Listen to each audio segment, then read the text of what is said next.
Hey, good morning. How are you? Welcome to another move sesh. Whew. There's a chill in here, but yeah, it's so warm and humid outside. I mean, October humid, not July humid. All right, let's get started. My iPad, oh.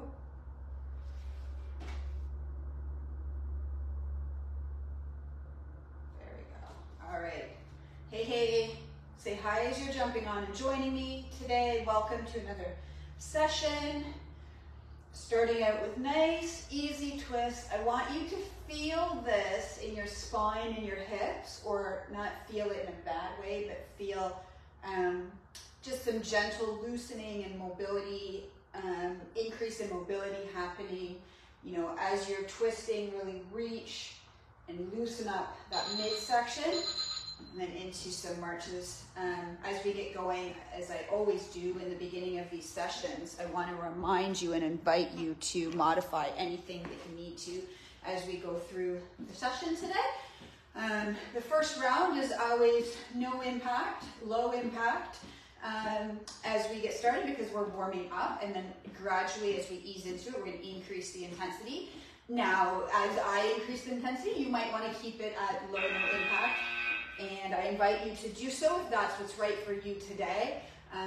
Then by all means, adjust the intensity as you need. And then I would also invite you to modify anything that we do throughout the workout that just isn't quite feeling good to you today, for whatever reason. You know, I think one of the things that makes us stronger is recognizing where we're weak, right? Recognizing where we need work, recognizing when we need to, when we need to admit this is not for me, right? It's easy to, it's almost easier sometimes to just push all the time. And what can be a challenge is knowing when to pull back. And what I would encourage you to do is look at these sessions as time that you're pouring into yourself, time that you are building yourself up, both physically and mentally, time that you're, you know, making huge deposits into your own health and well-being and really enjoyment and quality of life, right? And so from that perspective, instead of thinking it as, you know, a time where you're punishing yourself for something you ate yesterday, or you're punishing yourself because you haven't worked out in 3 months, right? Instead of looking at it like that, look at it as a deposit, not a withdrawal, and look at it from a place of, you know, abundance and self-care, and really start to work towards attaching those feelings to working out, right? Like, it's easy, and, you know, I think in my journey, I'm only really just getting to that place where I recognize that strength training, running, movement in general is a deposit, and it's something that's restorative for me versus something that's, you know, hard and draining for me. And it's easy to feel those things, is what I was going to say. It's easy to go at strength training, working out, running.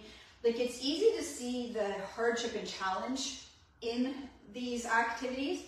And it's a little deeper and more spiritual and more self-aware to see these things as deposits that improve your life, right? Like, a lot of times we look at it as things that they take from our life because it's another stress, it's another chore, it's another hard thing, right? Like, and some of us, we go through times in our life where we got a lot of hard things happening in our life, whether it's at work, whether it's family, whether it's personal, right? And what we need to do is shift our mindset to realize this is actually the opposite of that. This is actually the part of your life where you get to counteract all the hardships in your life, right? You get to make, you know, you get to create a balance where the rest of your life might be things. We do a lot of things in life that we don't want to do necessarily. And what we need to do is shift our mindset away from thinking of this as another one of them, and thinking of it as something that we're doing for ourselves. And the thing is, once you start to actually buy into that way of thinking, your whole approach to training will change and shift. And, you know, as a result, so will your outcomes, right? And that's something that's really happened for me this year, I think, is that a lot of the decisions I make when it comes to my health and well-being, which I used to maybe view as sacrifices, going to bed early, you know, turning down things that I know are not good for me, to make choices that are good for me, right? Like turning down alcohol, like those things I used to attach pleasure and joy to, and so when I would turn those things down, it would feel like punishment. I would feel resentful, you know, and they would feel like sacrifices. And, you know, I would attach that same mindset to my running and my working out. Like, it would feel like a chore. And honestly, that wears on you at some point. And what I've learned over the last, especially 2023, is to look at all of these things, these disciplines that I put into my life as things I'm doing for myself, and every other aspect of my life benefits from it, right? Like, I can be more productive in my work life when I'm healthy and fit. I can be more patient in my family life when I'm taking the time for me, right? I can be more able to deal with, you know, hardships, challenges, adversity when I'm building my mind up, right? Because my mind has a perspective upon those things, right? Or around those things, and not seeing them as, you know, the end of the world, where the former me might have, right?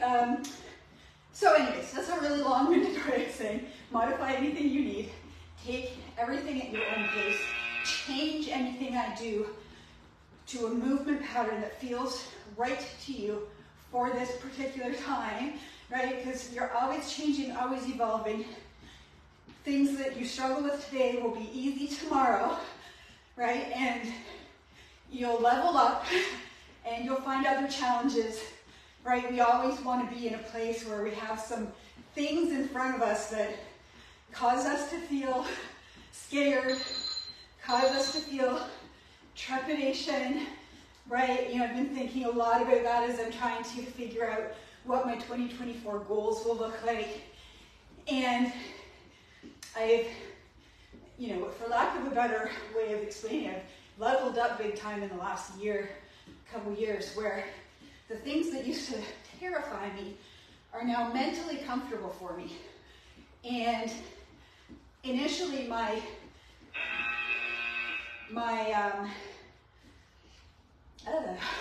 tendency was to think, oh, I'm going to take more of those things on now that I have my arms wrapped around them and I got a grasp on them.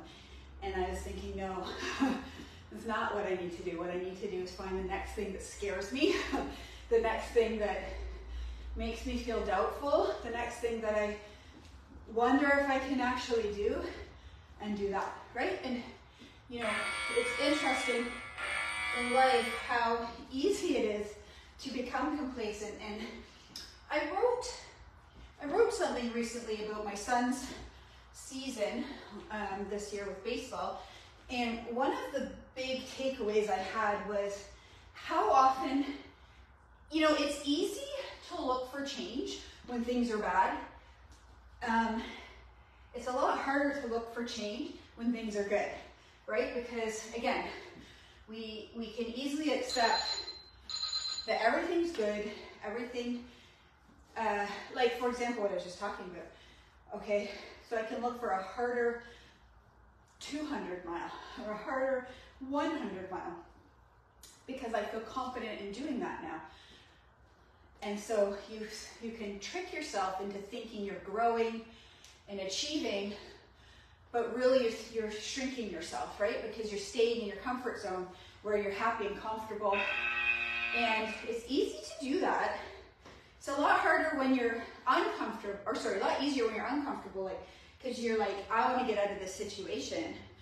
And that doesn't always happen. Like even sometimes when we're comfortable, we stay in a given situation because we're more afraid of change than we are of the discomfort that we're in. So if you think about that, if it's hard then it's certainly going to be hard in terms of when we feel good, right? When we feel good, there's not a lot of incentive to break out of that and feel uncomfortable again. Like I just got comfortable. I just started feeling good with this stuff. So what do I want to go back to where I was trying to get away from, which was feeling uncomfortable, right? Like, but I realized to my slight and dismay and, you know, jitters in my tummy, that's what I gotta do. I gotta find something to make me uncomfortable. I want to do our 747 today, but I want to start with a warm-up leg exercise. So I think what we will do, we're doing tabata. I think we'll do our goblet squats. You know, we're gonna do our goblet squats. We're gonna do marches. That's what we're gonna do. So let me start this so I can get ready here. That's 100% what we're gonna do. I need some heavier weights in here, you guys. I say that with glee. A couple years ago, it was COVID. I sold off a bunch of my stuff thinking, meh, you know, I'll work out, but I'm not gonna need that stuff anymore. And kind of regretting that now. So it's time to invest in time to level up in the gym.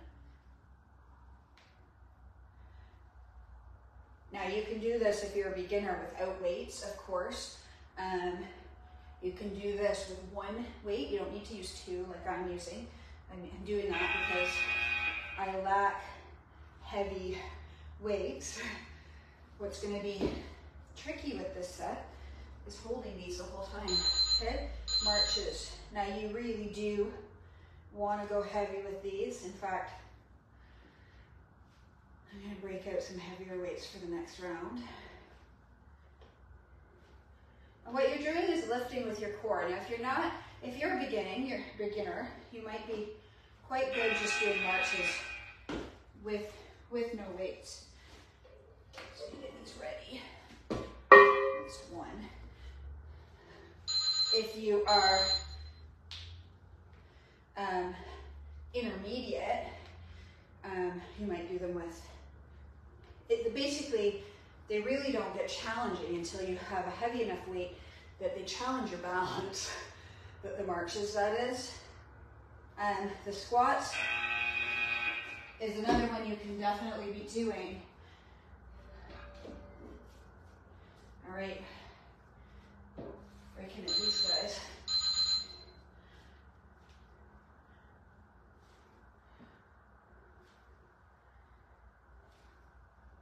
My grip strength is challenged with these.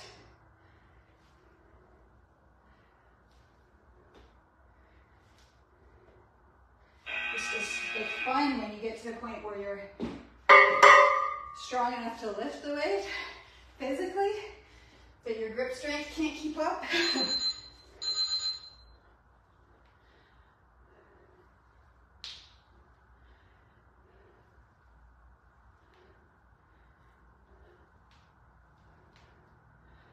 Can't talk.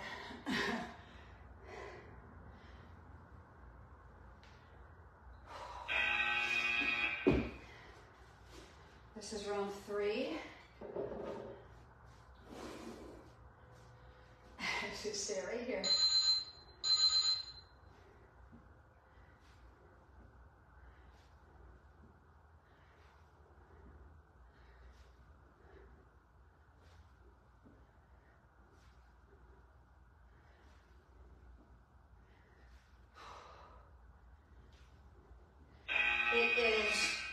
It is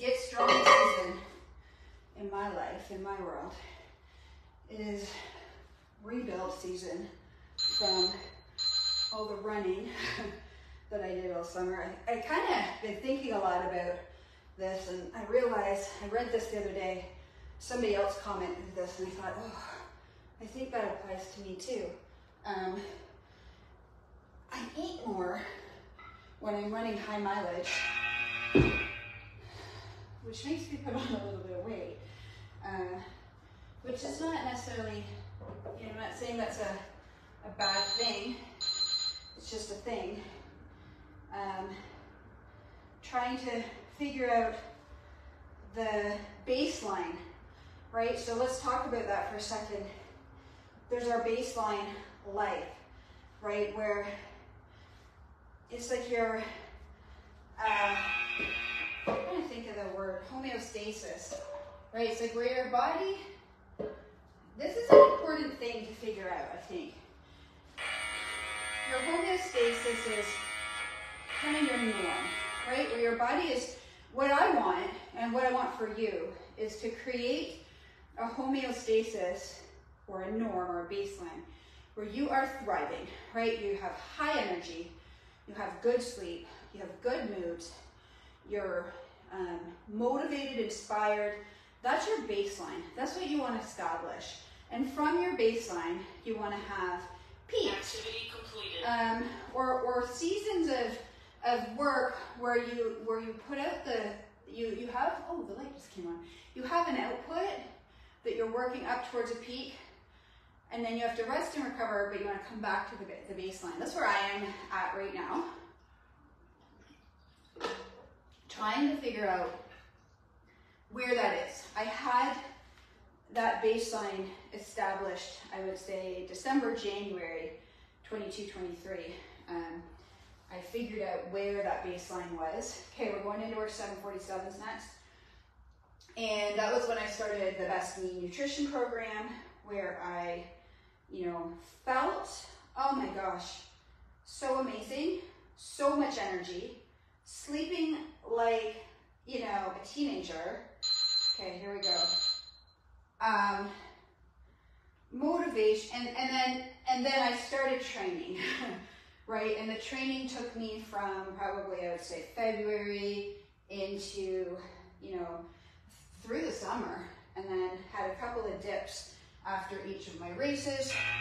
And now I'm trying to figure out, where's that baseline? How do I get back to that baseline? And then, you know, it's tricky. And I think for us, for you, where, you know, ask yourself where you're at right now. Like, how can you, what is your body telling you it needs in order to have, maybe your baseline is feeling like crap all the time, right? A lot of us, that's what happens. We settle into a baseline of exhaustion, you know, stress, fatigue, low motivation, and we accept that as our norm. Like it's your norm, right? How do you feel on a day-to-day basis? And what do you accept as that homeostasis state, right? Where you always go back to. And that's the important thing to understand too, is your homeostasis that you accept or create for yourself. A lot of us like think that it's predetermined, but it's more of a mental thing. So I'll give you an example. Like, let's say you have a season, like you have these seasons of weight loss, right? You have these seasons where you take weight off, you feel great, you relax, you take the focus out of your life, and you will reestablish what you have created in your mind as your baseline. And so you create the norm for yourself. And we all have one, and it comes from our mind, right? It's like, so for example, you know, you always seem to come back to 150 pounds, let's say.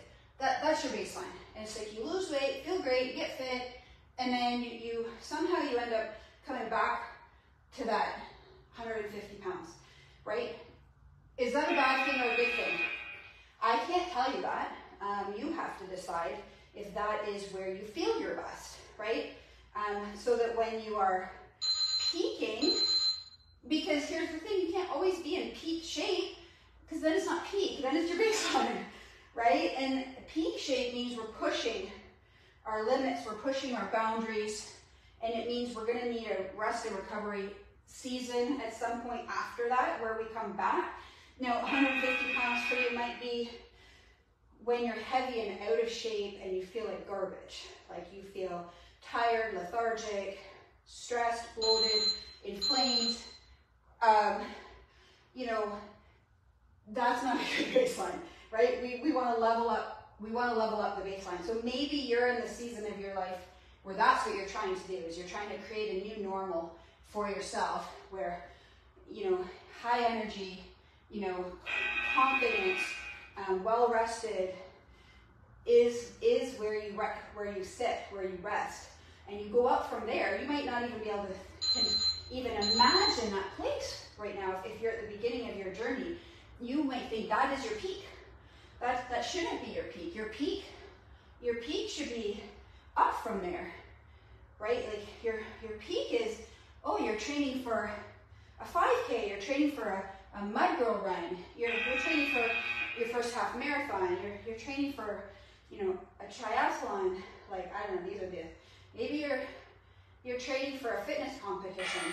That's, you know, where you go up from your, but when you come back down from that, it doesn't mean you bottom out, right? Like you don't hit rock bottom. Anyway, I'm babbling. Hope that makes sense. I'm trying to figure out my baseline right now. Okay, what is next? 747s. Okay, Lord help us. We are going into our Copenhagen's.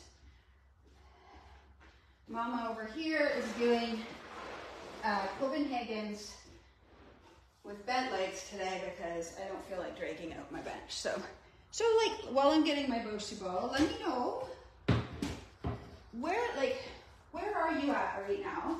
Are you trying to redefine your normal, your baseline, your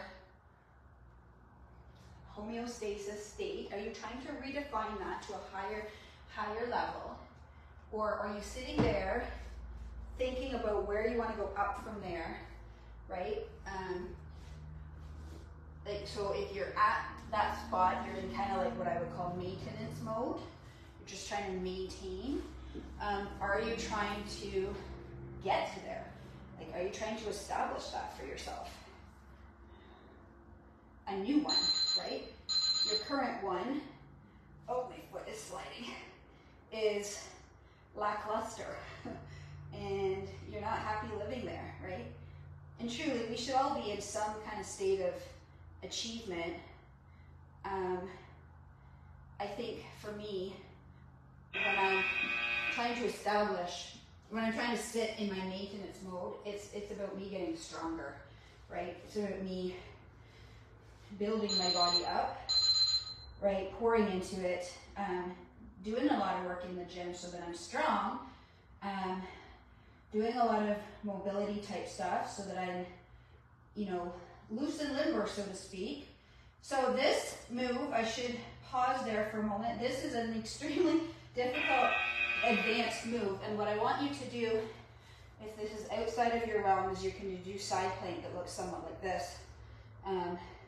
Alternatively, you can be doing side plank on your feet on the ground, or you can do it with your leg bent, your bottom leg bent like I just showed you, and top leg extended. So this would be beginner, intermediate, and then advanced is the Copenhagen, which do you like how I popped out of that one so that I could demonstrate? Now my sides are going to be off balance.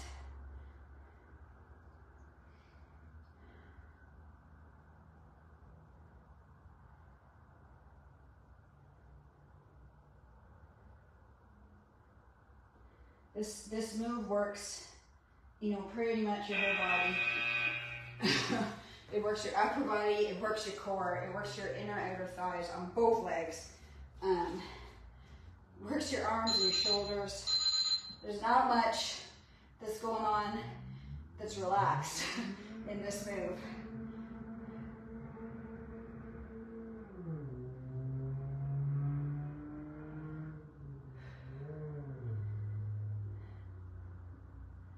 And I'm not sure, I think we have at least one more. No, we got like one more on this, sorry.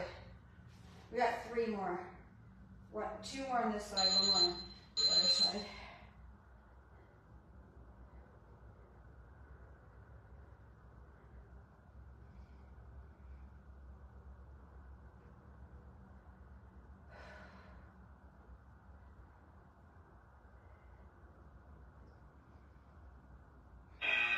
Oh my gosh, okay. 1 more per side. As always, these are killing me. These never, ever get easier. I feel like I get stronger and they don't get any easier, like ever.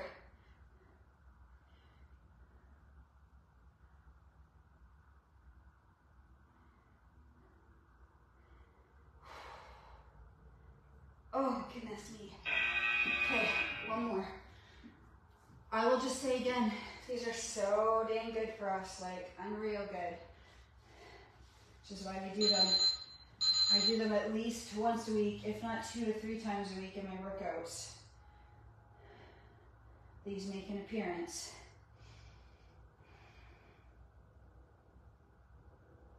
Yet continue to challenge me. That is it for those. Amen. Hallelujah. All right. We made it through the deadly Copenhagen of the week. Okay, so next one, we're going to work a little bit of back, even though we did back yesterday. And we're going to do some RDLs, which we did Tuesday, which I'm still sore from. And we're going to do gorilla rows.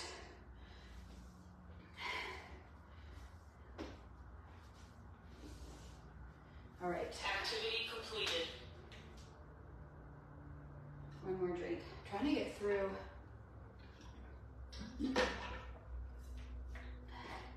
Some extra water. We have, I kind of mentioned this a little bit on my socials this week. We have a new 5-day drop coming for Black Friday month, for next month. Like I shouldn't say for Black Friday, it's a new program. It's still the 5-day drop, but it's how, so okay, before I go into that, pretend you're closing a door behind you with your bum. Or maybe there's somebody behind you and you're bumping them, like to knock them over, right? So you want to really stick that bum backwards, like you're closing the door. Okay. Setting the weights down, because the next one we're going to do gorilla rows. I'll tilt this way for these ones. So brilliant. So the 5-day drop is such a brilliant program because I feel like it gives us as women power over our weight and our health again. People use it in all different ways. For somebody who's extremely active, like myself, you know, and I'm talking like you're in the gym 5-6 days a week, you're running, training. I think it has to be used very strategically and specifically, but for most people, even people working out like with me 3-4 times a week, you know,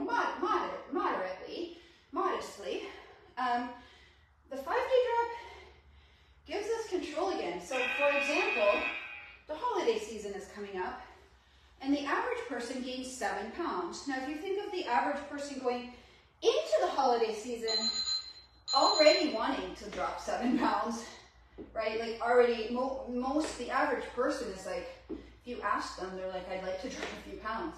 And then you're gonna gain 7 over the holidays, right? Starting really next month.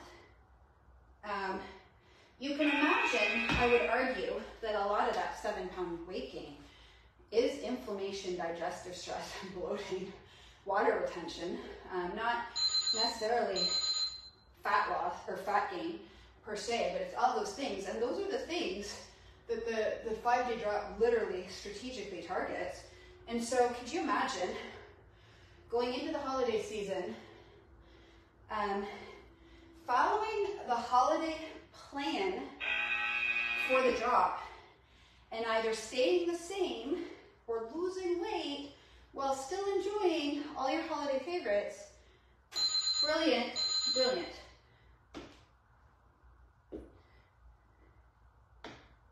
I need heavier weights for this.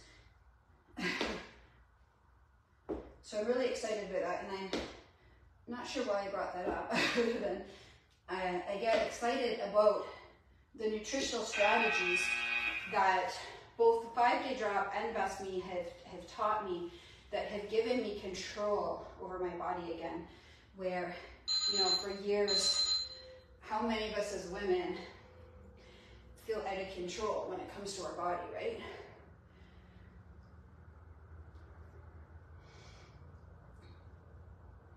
I know I did. And I know most people that I talk to do. And then it's just a matter of us deciding how unhappy we are with that and whether it's worth doing anything about, right? I'm not gonna lie, I'm at a place like that right now. But again, I'm trying to come at it from the perspective of, if I was a coach coaching me, looking from the outside in, what would I tell myself versus what would I tell myself as me, right? Those are two different things, usually. And what I'm inclined to tell myself is focus on the metrics that matter, which is energy, sleep, mood. Not sleeping great right now. Not sure what that's all about. The truth is, though, there's that saying, I used that all day yesterday. The truth is I'm not sleeping badly. I'm not insomniac or by any stretch. But I am very, especially if you're a middle-aged woman or beyond, your rest, your recovery from anything in life is so, so critical. Probably one of the most important things that you can focus your energy in on. All right, so we want to do a bit more. Actually, what we do want to do is do some core. All right, out comes, I've been doing a lot of these, this guy.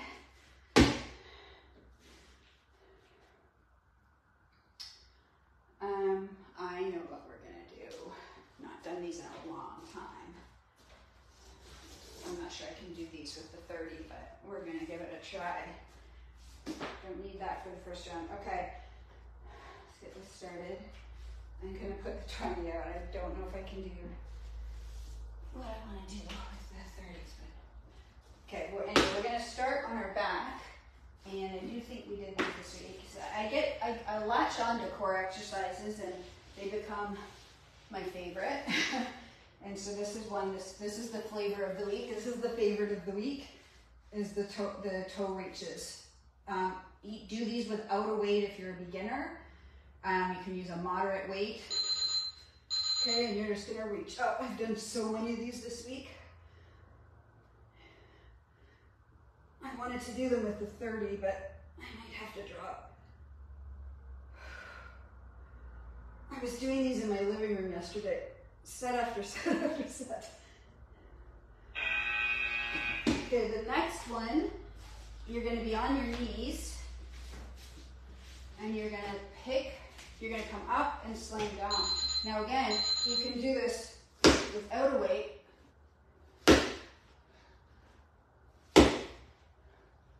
Or you can do it with a weight. Now you're not going to slam a weight, but you are going to control it and place it down. The control and the placing down is the hard part of that movement. And the harder part is getting back in position, ready to go again.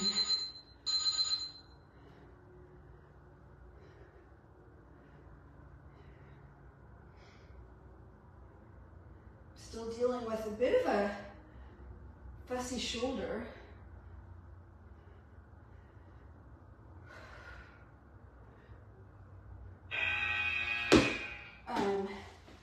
which is inhibiting some of these things for me, but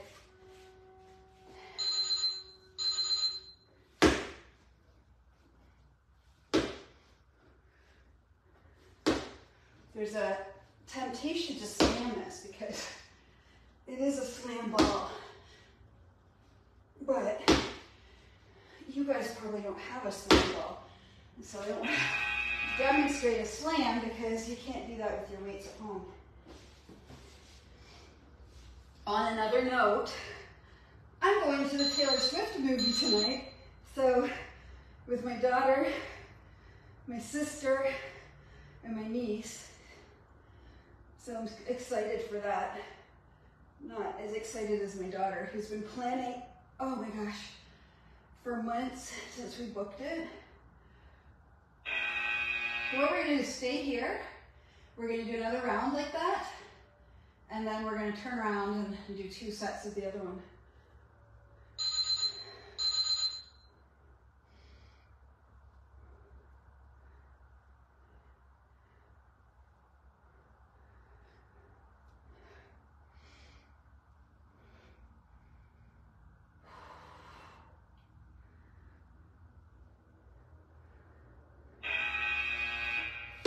Two, right? So we're doing 2 sets of the lifts. Up, controlling the way down. Now, if you're, where you're really going to work your core on these is if you get a heavy weight and you want to really drive into that core and resist using your arms and power from the core. That's where this one's gonna get real on you. Which it's getting real for me here.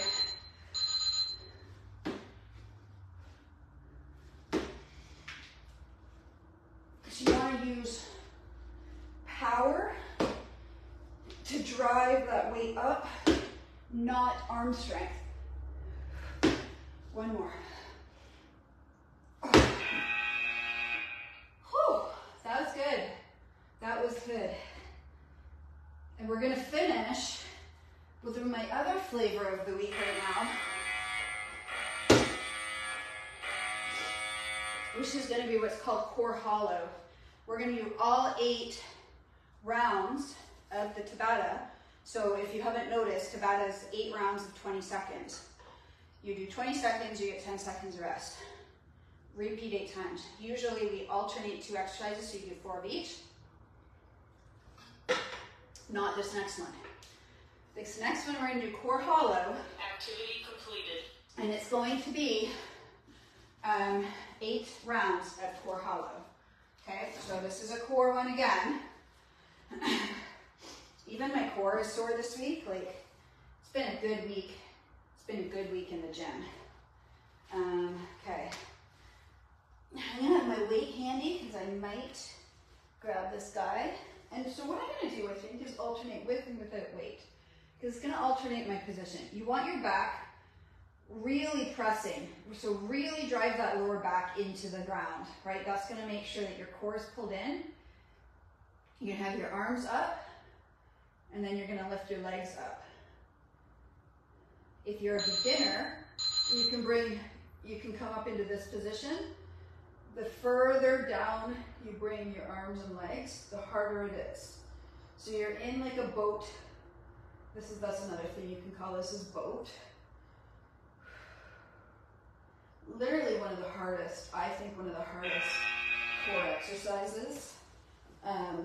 So simple to do and so effective. Okay? So you don't have to use a weight. If you do use a weight, you can lift it above you. The further back, you just want to make sure, the further back you bring it, the harder it is. You just want to make sure that lower back or that spine is pressed into the ground. The further back you bring your arms, the more your spine's going to want to lift up, and you've got to drive that down, like challenge your core. The other thing is if your head, like I know in the beginning, when you first start doing core work, your neck can get really tired, right? Like sometimes your neck poops out before like your core does. So you can rest your hands behind your head like this to support your head a little bit. That's 3 down. Almost halfway. You know, if you think about it, it's 4 minutes of core hollow. You're not holding it the whole time. You get 10-second rests, but you know, 40 seconds out of every minute you're holding it. I am burning, burning, burning. I want that burn in my core.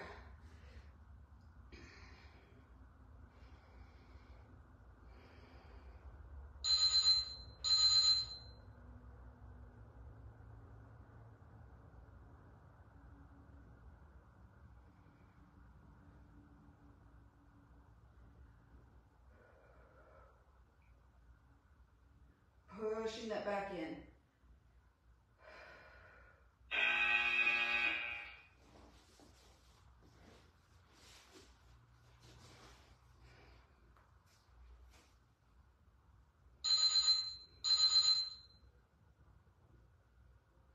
Am I ever feeling this, you guys? Oh, what a crazy idea to do all 8 sets of core hollow with no break.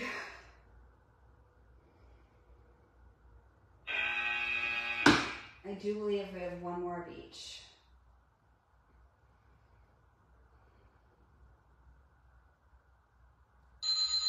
Yep.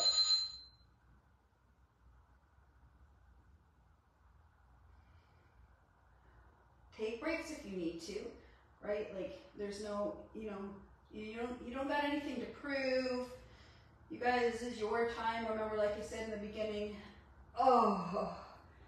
this is your time to pour into yourself, to build yourself up literally and figuratively, right? Like literally in the sense that you're building your body, you're building the strength of your body, the resilience, but you're also building your mind and your confidence and your discipline and your habits and your character. Like you're just really, again, building yourself up, not tearing yourself down. Okay, except that, oh my, there we go. Woo! And that is it for today. Thank you for joining me and getting through another move session. And I am leaving on Sunday for my cruise, so there's a good chance I will not see you till I get back in terms of live, but I will share if anything changes, like if I'm going to do a workout on the ship or something. I will let you know, but most likely I will be off grid next. I'm not doing that. I don't have internet. So have an awesome week, and I will see you as soon as I'm back. Take care.